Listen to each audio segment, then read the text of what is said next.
में स्वागत है आप सभी का। मैं हूं आपके साथ आकांक्षा पांडे। तो आज की भागदौड़ भरी जिंदगी में कई बीमारियां जीवन का हिस्सा बन गई हैं। इतना ही नहीं, आरामदायक जीवन भी कई बीमारियों का कारण है। हड्डी के रोगों में घुटने और कूल्हे के रोग बहुत आम हो चुके हैं। कई बार घुटना इतना खराब हो जाता है कि व्यक्ति का चलना भी मुश्किल हो जाता है। ऐसे में नी रिप्लेसमेंट सर्जरी एक बहुत अच्छा विकल्प है। और आज नी रिप्लेसमेंट क्यों जरूरी है और जरूरी है भी या नहीं, इस पर हम बात करेंगे हमारे हेल्थ स्पेशल शो हेल्थ गुरु में। तो आइए शुरू करते हैं आज का हेल्थ गुरु।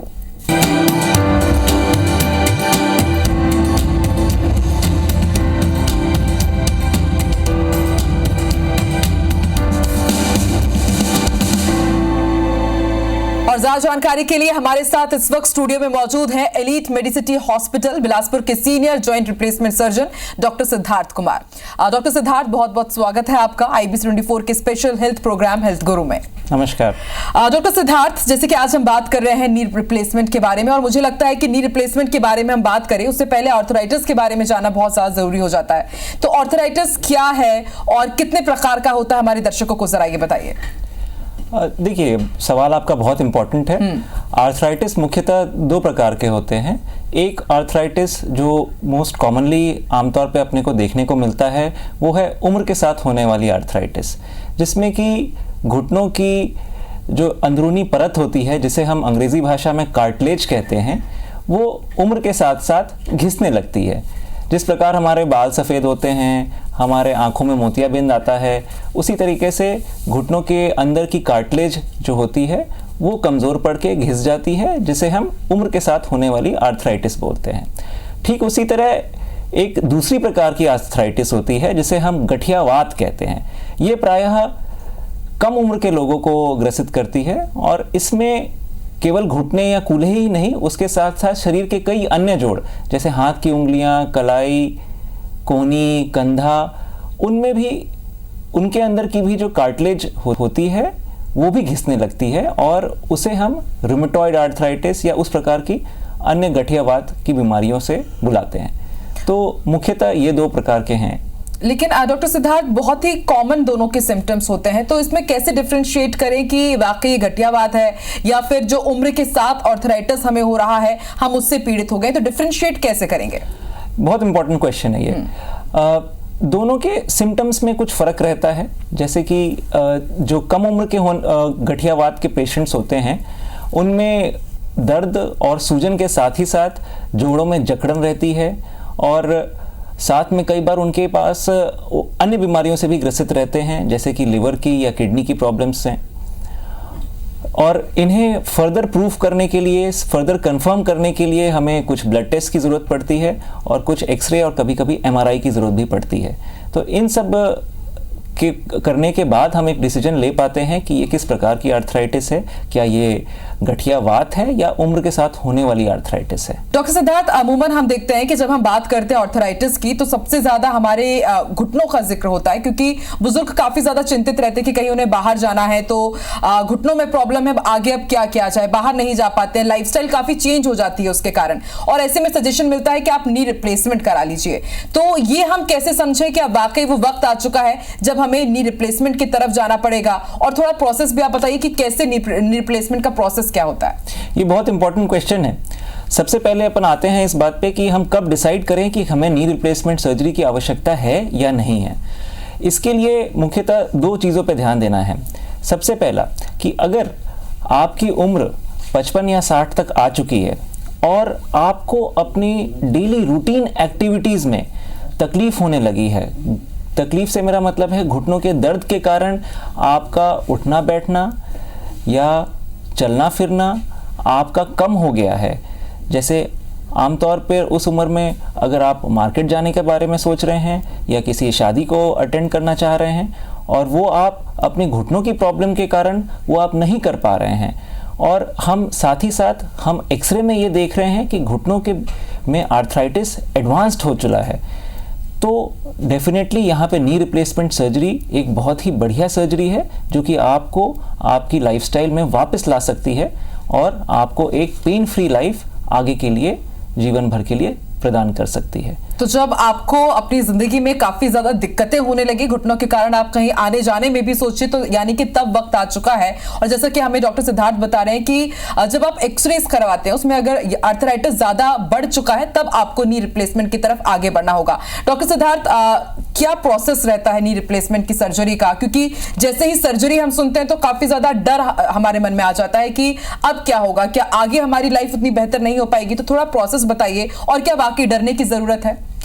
देखिए, नी रिप्लेसमेंट या in fact for the matter of fact कि आप कोई भी सर्जरी जब किसी को रेकमेंड करते हैं तो साधारण सी बात है कि सामने वाला घबराता ही है। बहुत बार ऐसा होता है, हमने ऐसा देखा भी है कि लोगों के आंसू निकल आते हैं। बट ये चीज़ समझना ज़रूरी है कि नी रिप्लेसमेंट सर्जरी पहले के ज़माने आज की डेट में एक बहुत ही सेफ सर्जरी हो चुकी है, जिसके कि रिजल्ट्स बहुत अच्छे हैं। बहुत अच्छे से मेरा मतलब है मोर देन 99% सक्सेस रेट है इन सर्जरीज का। नी रिप्लेसमेंट सर्जरी एक, मैं कहूँगा, एक तरह का एक मिसनॉमर है, क्योंकि इस सर्जरी में हम नी को पूरी तरह से ट्रांसप्लांट नहीं कर रहे हैं, जैसे कि हम लीवर ट्रांसप्लांट या किडनी ट्रांसप्लांट के बारे में हम पढ़ते हैं या सुनते हैं। घुटने के अंदर की जो कार्टिलेज लेयर होती है, जो उसकी सबसे निचली लेयर होती है या सबसे सुपरफिशियल लेयर में कहूँ, जो कि आर्थराइटिस में घिस जाती है, इस सर्जरी में हम केवल उस घिसे हुए हिस्से को रिप्लेस करते हैं। ये नॉर्मल नी जॉइंट है, इसकी ये जो नीले रंग की जो परत है इसे हम कार्टिलेज कहते हैं। ये हड्डी के सबसे नीचे की हिस्सी है। आर्थराइटिस में यही परत ये घिस जाती है। ये घिस के कुछ इस प्रकार की हो जाती है। ये जो वाइट स्ट्रक्चर हम देख रहे हैं ये घुटने की गद्दी है, जिसे हम मेनिस्कस कहते हैं, जो प्रायः स्पोर्ट्स इंजरीज के टाइम पे या किसी रोड ट्रैफिक एक्सीडेंट के टाइम पे यहाँ पर चोट लगने के कारण ये गद्दी फट जाती है, जिसका कि हम दूरबीन से रिपेयर करके इलाज करते हैं।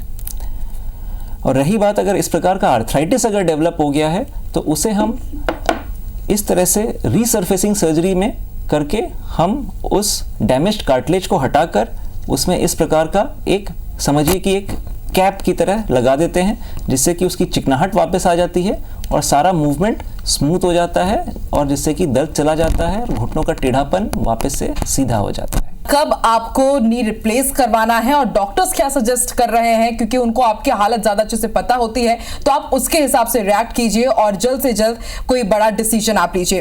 डॉक्टर, जैसे कि अभी आपने बताया ट्रांसप्लांट और रिप्लेसमेंट में क्या बेहतर है, लेकिन रिप्लेसमेंट जैसा कि मैं समझ पा रही हूँ कि ज्यादा बेहतर होता है, तो इसके क्या फायदे हो सकते हैं? और अभी बहुत से दर्शक भी आपको सुन रहे हैं, क्योंकि मुझे लगता है कि नी आर्थराइटिस बहुत कॉमन हो चुका है। अब ना सिर्फ बुजुर्ग बल्कि युवाओं को भी काफी दिक्कतों का इसके कारण सामना करना पड़ता है। तो यदि रिप्लेसमेंट की तरफ वो बढ़ रहे हैं तो क्या फायदे इसके हो सकते हैं? ये बहुत इंपॉर्टेंट क्वेश्चन है, क्योंकि हमारा समय के साथ साथ हमारा मॉडर्न लाइफस्टाइल जो रहा है, उसके कारण आर्थराइटिस, जो कि पहले शायद 60-65 प्लस की उम्र में मरीजों को ग्रसित करता था, आजकल हम इवन 40 प्लस की उम्र में पेशेंट्स को देख रहे हैं, जो कि जिनमें आर्थराइटिस काफ़ी प्रोडोमिनेंट हो गया है। उसके कारण काफ़ी सिम्टम आने लगे हैं और काफ़ी तकलीफ में है वो। तो यहाँ पर ज़रूरी है ये पता लगाना कि आर्थराइटिस जो है वो किस स्टेज में है। आर्थराइटिस को अमूमन हम 4 स्टेजेस में डिवाइड करते हैं। अगर आर्थराइटिस शुरुआती स्टेज में है, यानी अर्ली आर्थराइटिस है, तो उसका ट्रीटमेंट काफ़ी हद तक मेडिसिन में, फिजियोथेरेपी में है। और हम अगर एक लाइफस्टाइल अपनी चेंज करें, उसमें वज़न को कम करें, तो हम वापस अपने नॉर्मल रूटीन में आ सकते हैं और हम अपने आर्थराइटिस को और आगे बढ़ने से रोक भी कर सकते हैं, या जिस तीव्रता से वो डैमेज हो रही है उसे हम धीमा भी कर सकते हैं।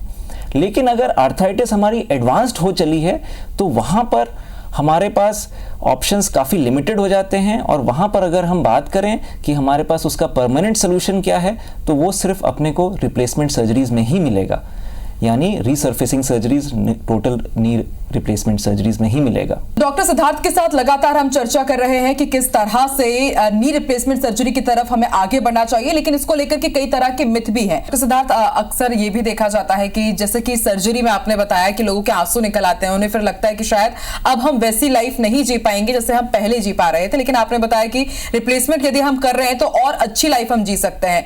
तो नॉर्मल लाइफ बैक टू, मतलब जब सर्जरी के बाद बैक टू नॉर्मल लाइफ में कितना वक्त लग जाता है, और तब हमें किन बातों का ध्यान रखना चाहिए कि यदि कोई नी रिप्लेसमेंट सर्जरी करवा रहा है उसके बाद? ये बहुत इंपॉर्टेंट क्वेश्चन है, क्योंकि जो भी पेशेंट नी रिप्लेसमेंट सर्जरी के बारे में सोच रहा है उसके दिमाग में सबसे पहला क्वेश्चन यही आता है कि वो कब नॉर्मल हो जाएगा, कब अपने रूटीन में आएगा।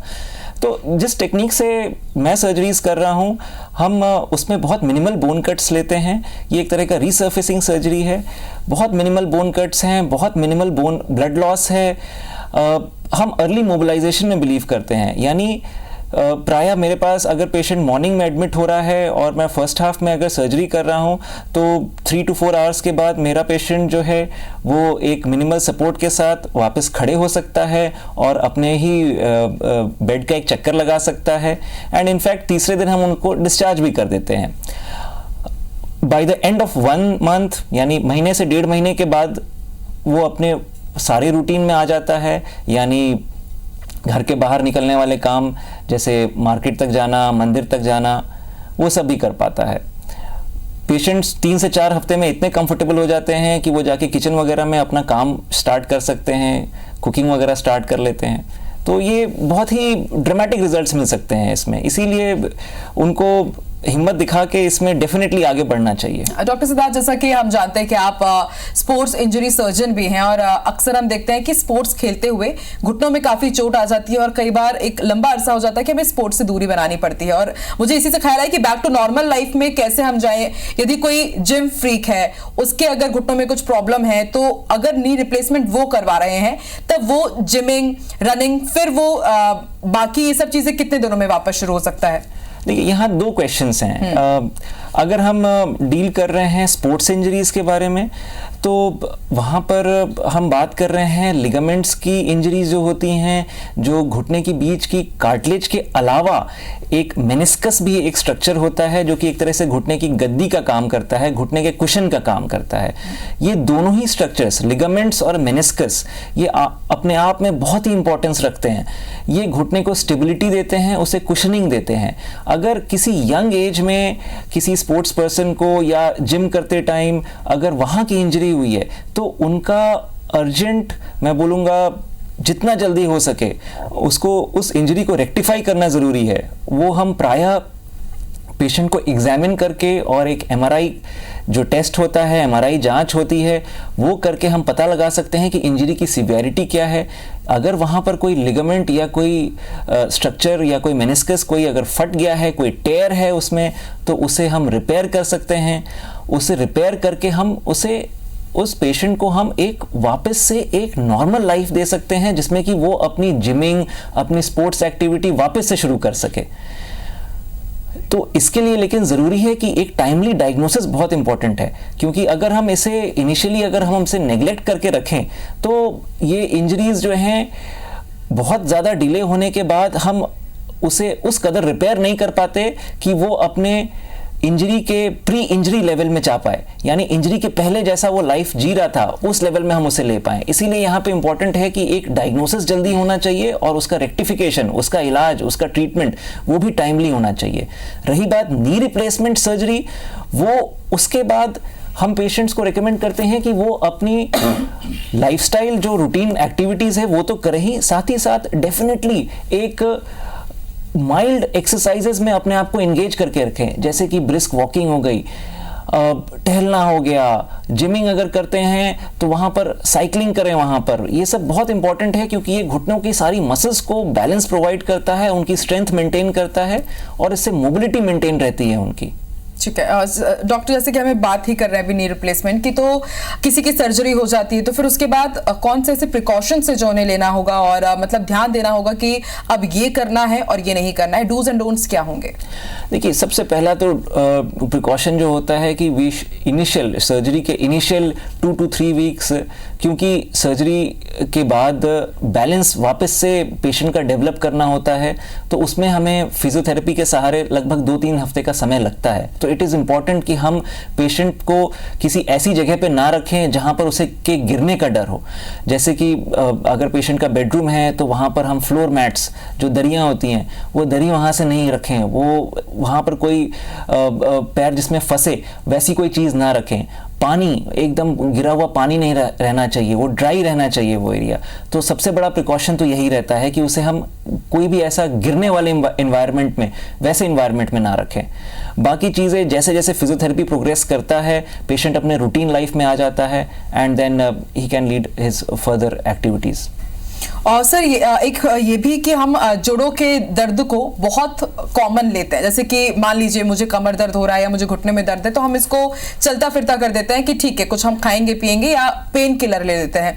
लेकिन जॉइंट पेन से हम दूर रहें ताकि अच्छा एक लाइफस्टाइल हम जी सके, आगे और प्रॉब्लम ना हो, तो उससे हम कैसे बच सकते हैं कि आर्थराइटिस से हम दूर रहें? देखिए, छोटी मोटी जो इंजरीज होती हैं या हल्का फुल्का दर्द होता है, वो आपको वर्क प्लेस पे भी हो सकता है या कुछ फिजिकल एक्टिविटी करते समय भी हो सकता है। तो अगर ये जो आमतौर पे जो हम घरेलू नुस्खे होते हैं, अगर उनसे हमें आराम नहीं मिल रहा है, तो अननेसेसरली हमें उससे डिले नहीं करना है। तो उसका एक प्रॉपर डायग्नोसिस के लिए आपको अपने नियरेस्ट ऑर्थोपेडिक सर्जन से ज़रूर मिलना चाहिए, जो कि आपको एक डायग्नोसिस बता दें कि ये समस्या है और इसका ये निदान है। तो इसे हम इग्नोर ना करें, सबसे पहला तो वो। दूसरी बात, हमें ये प्रॉब्लम से हम बचे कैसे, उसके लिए इम्पॉर्टेंट है कि हम अपनी रूटीन में एक कुछ फिजिकल एक्टिविटी को ज़रूर शामिल करें। एटलीस्ट 30 मिनट्स 40 मिनट्स हम अपने शेड्यूल से, अपने डेली रूटीन से निकालें, कुछ एक्सरसाइज करके। वो एक्सरसाइज जो आपको पसंद हो वो कर सकते हैं आप अगर योगा करते हैं योगा करिए, आप साइकिलिंग में इंटरेस्ट है आपका, आप साइकिलिंग करें, आप जिमिंग करते हैं आप जिम जाइए। बट अपने को हर उसमें एक प्रिकॉशन में रहना है और अपने को ओवर एग्जर्ट करके अपने आप को इंजर नहीं करना है, अपने को लिमिट्स में, सेफ लिमिट्स में करना है। दूसरी इंपॉर्टेंट चीज़ है कि हमें अपना वेट रिस्ट्रिक्टेड रखना है। जो हर एज का वेट हाइट के अनुसार होता है और हमें, जिसे हम BMI बोलते हैं, इट इज़ इम्पॉर्टेंट कि हम अपना वेट उस BMI रेंज में रखें, क्योंकि जब भी हम देखते हैं कि जैसे जैसे वेट बढ़ता है वैसे वैसे अन्य प्रॉब्लम्स आ जाती हैं, जो हार्ट और बाकी चीज़ें हैं, डायबिटीज़ हैं, ब्लड प्रेशर है, वो सब तो है ही, साथ ही साथ घुटनों की प्रॉब्लम भी बढ़ती हैं, एंकल्स की प्रॉब्लम बढ़ती हैं। तो इट इज़ इम्पॉर्टेंट कि हम अपना वेट कंट्रोल रखें। थर्डली, न्यूट्रिशन पार्ट आता है। न्यूट्रिशन में हमें calcium and protein rich diet रखना चाहिए। कार्बोहाइड्रेट्स हम जितना कम रखें एंड फैट्स जितना कम रखें उतना बेटर है। हमारे न्यूट्रिशन में मिनरल्स और विटामिन्स की क्वांटिटी अच्छी होनी चाहिए। कैल्शियम रिच फूड जैसे कि दूध, दही, पनीर, जो नॉन वेजिटेरियन डाइट लेते हैं उनके लिए फ़िश, चिकन, ये सब हेल्प करता है इवन बोन्स और मसल स्ट्रेंथ मेंटेन करने के लिए, और हमें बोन और जॉइंट की प्रॉब्लम से बचाए रखता है। डॉक्टर सिद्धार्थ लगातार हमारे साथ जुड़े। Doctor Siddharth, knee replacement surgery को लेकर के कई तरह की भ्रांतियां हैं, लोगों के मन में डर रहता है कि ये फेल हो जाती है सर्जरी और हमें नहीं करवाना चाहिए। तो इसका सक्सेस रेट क्या है और क्या कभी आपके पास ऐसे पेशेंट्स आते हैं जो कहते हैं कि नहीं, आप कुछ हमें दूसरा सजेशन दीजिए, हम सर्जरी नहीं करवाएंगे, तो कितना ये प्रॉब्लमैटिक होता है? ये बहुत इंपॉर्टेंट क्वेश्चन है, क्योंकि ये जानना ज़रूरी है और ये समझना बहुत ज़रूरी है कि अगर आपका आर्थराइटिस एक एडवांस्ड आर्थराइटिस हो चला है तो आपके पास लॉन्ग टर्म आपको आराम देने के लिए नी रिप्लेसमेंट ही ऑप्शन रहता है। वहाँ पर उस स्टेज में आते आते आपके पास मेडिसिन्स और पेन किलर्स और इंजेक्शंस का बहुत रोल नहीं रह जाता। उनसे आपको जो आराम मिलना है वो एक बहुत ही टेम्पररी आराम मिलना है। जैसे कि मालिश कर लिया, तो जब तक वो मालिश का असर है, जब तक वो अंदर के पेन को दबाता है, तो शायद वो उस तक आपको आराम मिल जाए। पेन किलर्स खाना हम जानते हैं कितना हानिकारक होता है। आप रेगुलरली अगर पेन किलर्स खा रहे हैं तो अपने लिवर, किडनी को भी डैमेज कर रहे हैं, तो इसीलिए वो कोई लॉन्ग टर्म आंसर नहीं है। रही बात सक्सेस आउटकम कैसा है, तो यहाँ तक देखा गया है, जो इंटरनेशनल नेशनल स्टडीज़ हैं और जो हमारे यहाँ भी जो स्टडीज़ हम देख रहे हैं, उसमें इवन एट 30 ईयर्स भी हमारे पास मोर देन 90% सक्सेस रेट है। तो इसलिए इस सर्जरी से आप घबराएं बिल्कुल नहीं। यहाँ तक कि जो सर्जरीज आज से 50 साल पहले की गई हैं उनमें से भी आधे से ज़्यादा नी रिप्लेसमेंट्स आज के डेट में भी सर्वाइव कर रहे हैं और अच्छा फंक्शन कर रहे हैं। तो आप इसे किसी भी एक अन्य सर्जिकल प्रोसीजर की तरह लीजिए जिसमें कि आपको डेफिनेटली सक्सेस मिलेगा। रही बात सर्जिकल रिस्क की, तो क्योंकि ये सर्जरी है तो वहाँ पर कुछ परसेंटेज एक सर्जरी का रिस्क रहता है, लेकिन उससे हमें डरना नहीं है क्योंकि ये हमें जो बेनिफिट दे रहा है वो डेफिनेटली हमें उसके रिस्क से ज़्यादा है। मोर देन 95% सक्सेस रेट आज भी हमें उसमें देखने को मिल रहा है। और यहाँ तक कि जो हमारी मेडिकल जर्नल्स हैं उनका भी ये तक कहना है कि जो रिप्लेसमेंट सर्जरीज है they have been called as the surgery of the century, मतलब इस पूरे शतक का, इस पूरे सेंचुरी का वो सबसे सक्सेसफुल सर्जरी है। तो इसीलिए मुझे नहीं लगता है कि लोगों को इस सर्जरी से डरना चाहिए। लोग प्रायः बोलते हैं कि हाँ हमने ऐसा सुना है कि ये सर्जरी फेल हो जाती है, लेकिन ये सब उन्होंने सुना है, किसी ने देखा नहीं है। तो इसीलिए यहाँ इंपॉर्टेंट है कि अगर आप ट्रेंड हाथों में ये सर्जरी करा रहे हैं, जो सर्जन इसकी एक्सपीरियंस रखते हैं, इसकी प्रॉपर ट्रेनिंग लेके आए हैं और ऐसे इंस्टीट्यूट में करा रहे हैं इस सर्जरी को जहाँ पर रेगुलरली ये सर्जरीज हो रही हैं और उस तरह का इंफ्रास्ट्रक्चर है, तो डेफिनेटली आपको रिजल्ट मिलेगा जो कि आपको लॉन्ग स्टैंडिंग प्रॉब्लम से, इस तरह की लॉन्ग स्टैंडिंग प्रॉब्लम से आपको निश्चित आराम देगा। तो यानी कि डॉक्टर सिद्धार्थ कह सकते हैं कि एक हेल्दी लाइफस्टाइल हमें जीनी होगी, फिजिकल एक्टिव खुद को रखना होगा और सबसे इंपॉर्टेंट वेट कंट्रोल यदि हम रख रहे हैं और अच्छे से खा पी रहे हैं तो आर्थराइटिस से हम दूर रह सकते हैं। Very important madam. बिल्कुल। तो लास्ट में सर कोई छोटा सा मैसेज जो आप यंगस्टर्स के साथ ही बुजुर्गों को देना चाहें कि आर्थराइटिस से आपको बचना है, तो कुछ गोल्डन टिप्स सर आपके। Maintain your diet, control your weight and lead an active lifestyle, that is the whole motto. Okay, तो एक एक्टिव लाइफस्टाइल आप यदि जीते हैं तो आर्थराइटिस की समस्या से आप कोसों दूर रहेंगे। नी रिप्लेसमेंट सर्जरी की तरफ यदि आपको बढ़ना है, यदि बहुत ज्यादा तकलीफ है तो आप डॉक्टर सिद्धार्थ से कंसल्ट कर सकते हैं। अब फिलहाल हेल्थ गुरु में इतना ही। डॉक्टर सिद्धार्थ बहुत बहुत शुक्रिया आर्थराइटिस के साथ ही नी रिप्लेसमेंट सर्जरी से जुड़ी हुई तमाम जानकारी हमारे साथ शेयर करने के लिए। बहुत बहुत शुक्रिया डॉक्टर सिद्धार्थ आपका। Thank you.